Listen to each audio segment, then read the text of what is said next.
Assalamualaikum warahmatullahi wabarakatuh. Perkenalkan, nama saya Jalmar, NIM 103244162. Yang terhormat dosen pengampu Nurul Hikmah Sofyan MAG, mata kuliah Harmonisasi Sains dan Agama atau HSA. Nah, di sini saya akan mempresentasikan UAS saya atau ujian akhir semester tentang harmonisasi sains dan agama dalam pemikiran Syed Muhammad Naqib Alatas. Nah, di sini ada beberapa poin yang ingin saya jelaskan, yaitu profil singkat beliau, inti gagasan dan implementasi dalam hukum tata negara dan Islam. Nah, melalui karya-karya beliau seperti Islam and Secularism, Prolegomena to the Metaphysics of Islam, dan The Concept of Education in Islam, beliau menegaskan bahwa ilmu pengetahuan termasuk sains tidak bersifat netral dan harus berlandaskan wahyu seperti metafisika Islam serta adab. Ia menolak dikotomi sains agama dan menawarkan konsep islamisasi ilmu sebagai upaya mengintegrasikan pengetahuan empiris dengan nilai-nilai spiritual dan etika Islam.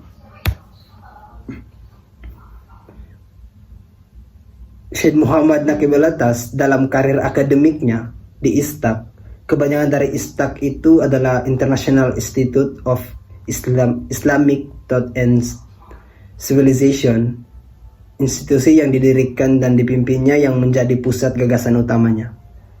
Dalam kontribusi institusional, beliau sebagai pendiri dan direktur utama ISTAK, beliau memimpin ISTAK ini upaya global untuk mengintegrasikan nilai-nilai Islam ke dalam ilmu pengetahuan modern. Latar belakang pendidikan beliau menyeriatkan disiplin militer di Barat, spesialisasi filsafat Islam atau MCGIL, dan itu puncak studi Islam mendalam yang saat ini terkenal atau SOAS. Dalam profil singkat Syed Muhammad Naqib Alatas, pemikiran Islam kontemporer, Syed Muhammad diakui sebagai salah satu filsuf muslim kontemporer yang paling terkemuka. Dengan latar belakang pendidikan yang unik dan mendalam, pendidikan awalnya dimulai dari sekolah umum di Malaysia dan madrasah di Sukabumi. Namun, ia kemudian memasuki lingkungan barat di Royal Military Academy Sandhurst atau UK, yang justru itu membangkitkan minatnya pada pemikiran Islam klasik. Beliau juga meraih gelar sarjana dari University of Malaysia dalam sastra dan budaya Melayu, diikuti gelar master dalam filsafat Islam dari McGill University atau Kanada, dan mencapai puncak studinya dengan gelar doktor atau PhD studi Islam dari SOAS University of London, di mana disertasinya tentang mistisisme Hamzah Fansuri menjadi rujukan paling penting. Nah, dalam gagasan utama Syed Muhammad Naqib Alatas, itu bukanlah sekedar menyandingkan sains modern dengan ayat-ayat Al-Quran atau konkordisme, melainkan sebuah proyek epistemologis dan ontologis radikal yang ia sebut Islamisasi ilmu pengetahuan kontemporer atau Islamization of Contemporary Knowledge. Nah, yang pertama ada diagnosis masalah atau sekularisasi ilmu. Alatas berargumen bahwa ilmu pengetahuan modern yang berasal dari peradaban barat pada dasarnya bersifat sekular karena pemisahan realitas, epistemologi dualistik, dan implikasi etis. Nah, pemisahan realitas ini, sains barat memisahkan realitas dari dimensi spiritual dan transenden atau Tuhan dan akhirat. Epistemologis dualistik ini, ilmu barat didasarkan pada asumsi bahwa kebenaran hanya dicapai melalui akal dan pengalaman indrawi atau raison d'être, menafikan sumber-sumber kebenaran Islam atau wahyu. Dan selanjutnya ada implikasi etis. Implikasi etis ini, proses sekularisasi ini telah melahirkan krisis identitas, moralitas, dan makna atau kegelisahan atau loss of adab di kalangan umat Islam karena ilmu yang dipelajari bertentangan dengan pandangan alam atau worldview Islam. Yang kedua, adanya tujuan utama menyuntikkan tauhid. Tujuan dari Islamisasi bukanlah mengubah hasil eksperimen fisika, melainkan mengubah kerangka pemikiran atau epistemologi dan interpretasi ilmu tersebut agar selaras dengan pandangan alam Islam atau Islamic worldview. Dalam tujuan utama menyutikan tauhid, di sini ada 2 poin yang dia jelaskan atau beliau jelaskan. Ada pilar kunci. Pilar kunci ini pandangan alam Islam berpusat pada konsep tauhid atau keesaan Tuhan yang menyaratkan bahwa semua pengetahuan dan eksistensi berasal dari satu sumber dan kembali kepada satu tujuan, yaitu Tuhan. Yang kedua, eliminasi sekularisme, di mana Islamisasi adalah proses pembuangan unsur-unsur konsep dan nilai-nilai asing, terutama yang bersifat sekuler, yang telah menyusup ke dalam berbagai disiplin ilmu, khususnya ilmu sosial dan humaniora. Yang ketiga, adanya instrumen filosofis konsep adab. Al-Atas memperkenalkan kembali konsep adab sebagai instrumen utama harmonisasi. Definisi adab bukanlah sekadar sopan santun, melainkan pengenalan dari penempatan sesuatu pada tempatnya yang benar atau the right place, baik dalam konteks diri, masyarakat, maupun tatanan alam semesta dan ilmuwan pengetahuan. Penerapan pada sains ini, jika seseorang ilmuwan memiliki adab, ia akan menempatkan ilmu di tempatnya dan menempatkan diri di tempatnya. Yang terakhir, ada proses dan dampak pendidikan.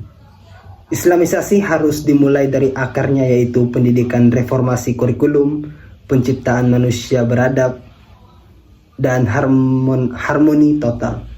Reformasi kurikulum ini menjelaskan bahwa pembersihan kurikulum dari konsep-konsep sekuler dan memperkenalkan konsep kunci alam Islam. Penciptaan manusia beradab, tujuan utamanya pendidikan Islam menurut Al-Atas adalah melahirkan manusia yang beradab atau al-insan al-kamil. Manusia yang beradab adalah yang telah mencapai ilmu atau knowledge dan hikmah atau wisdom, yang tahu tempatnya di alam semesta dan bertindak sesuai dengan itu. Yang terakhir, harmoni total. Harmoni total ini, dengan adanya adab, tidak ada lagi konflik antara sains atau ilmu yang didapatkan dan agama atau wahyu, karena keduanya dipandang sebagai manifestasi dari kebenaran yang bersumber dari tauhid itu sendiri. Metode harmonisasi Islamisasi ilmu pengetahuan menurut beliau, yaitu Syed Muhammad Naqib Al-Atas, metode harmonisasi yang disusun oleh Al-Atas berpusat pada proyek Islamisasi ilmu pengetahuan kontemporer yang melampaui konkordisme sederhana dengan melakukan transformasi epistemologis. Inti dari metode ini adalah proses 2 langkah. Pertama, adanya analisis kritis yang bertujuan untuk membersihkan ilmu pengetahuan modern dari unsur-unsur asing, terutama sekularisme dan dualisme yang melekat pada asumsi barat. Karena ia berpendapat bahwa sekularisme adalah penyakit epistemologis yang merusak pandangan alam Islam.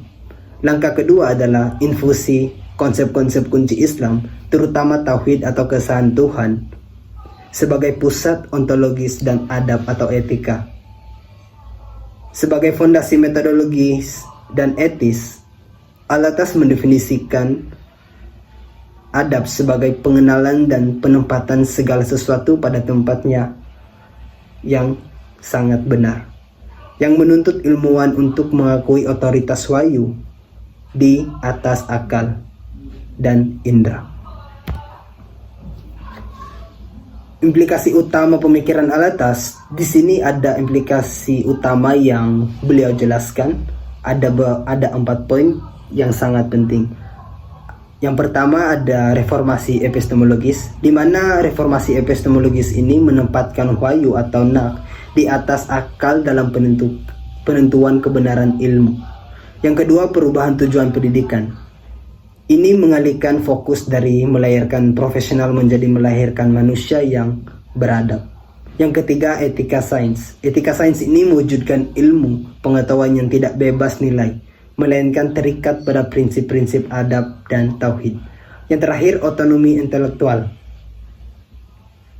di mana otonomi intelektual ini membangun peradaban Muslim yang mandiri dan tidak lagi didominasi kerangka pemikiran sekuler Barat.